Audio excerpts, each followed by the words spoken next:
Почитувани граѓани, почитувани медиуми. Вчера сите се згрозивме од скандалозната изјава на министерката за култура Бисера Стојчевска. Министерка која што доаѓа директно од редовите на СДСМ. Стојчевска ни кажа всушност дека треба да живееме како во Орвеловата 1984 година. Цензурирано. Министерката јасно и гласно ги потврди стравувањата на македонското општество, на македонските граѓани, на народот, дека договорите на оваа влада, што ги прави со Бугарија, водат кон асимилација и тивка цензура на македонското творештво. Нашето најголемо богатство. Министерката за култура меѓу редови кажа што содржи и што предвидува протоколот кој што го усогласија владата на СДСМ и Бугарија. Секој она дело кое што ќе одработува содржина која според бугарската страна е оценето како говор на омраза, нема да биде поддржано со државни средства. Имено таа вели, мора да бидеме свесни дека мора да одиме напред. Мора да се ослободиме, историјата нам повеќе не смее да ни биде затвор.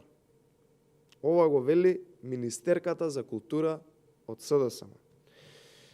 Почитувана господјо министерке, дали вие воопшто знаете колку творечки дела, филмови, песни, романи се создадени и се поврзани со тематиката од Втората светска војна или историјата на македонскиот народ, која што сега е оспорувана од страната на Бугарија. Дали знаете или не знаете? Очигледно не знаете и тоа е уште поголем срам за вас како министерка.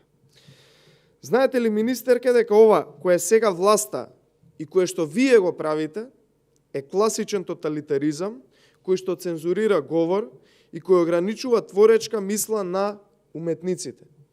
Замислете, никој во светот не ограничува творечка мисла на уметниците.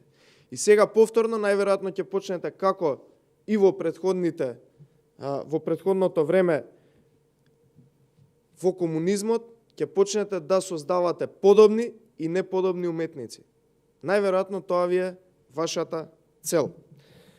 Дали сте свесни и вие како Стојчевска и целото СДСМ дека вчера се откажавте од сите историски филмови кои ги снимиле доајените на македонското платно, се откажавте од сите сценарија напишани за македонскиот непокор и мака, се откажавте од буквално се, но и онака како и што се очекуваше дека ќе се откажете буквално од се што е македонско.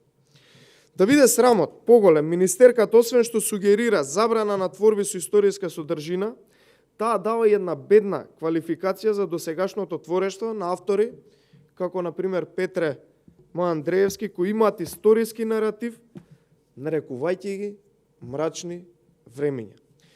Цитирам, да се твори во духот кон тоа што ќе ги расположи народот и публиката, не нешто што повторно ќе го врати народот назад кон едни мрачни времиња, каде што на вистина не видовме ништо добро. Да го квалифицирате творештвото на Петре Андреевски како мрачно, мора да не сте прочитале ниту една книга од него, да не се чувствувате како македонец и да се срамите од вашата култура. Тие мрачни времиња кои што сега ги споменувате, ги живееле нашите предци, за ние денеска да живееме во независна Република Македонија, која што вие како СДСМ и влада се обидувате да ја распродадете.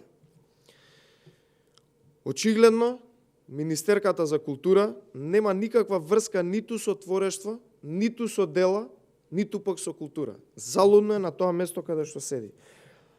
Ако евентуално не прочитала, некоја си лектира врвот на нејзиниот контакт со културата, па сега дојде време на уметниците да им дава насоки какви дела да пишувале и како да расположувале публика.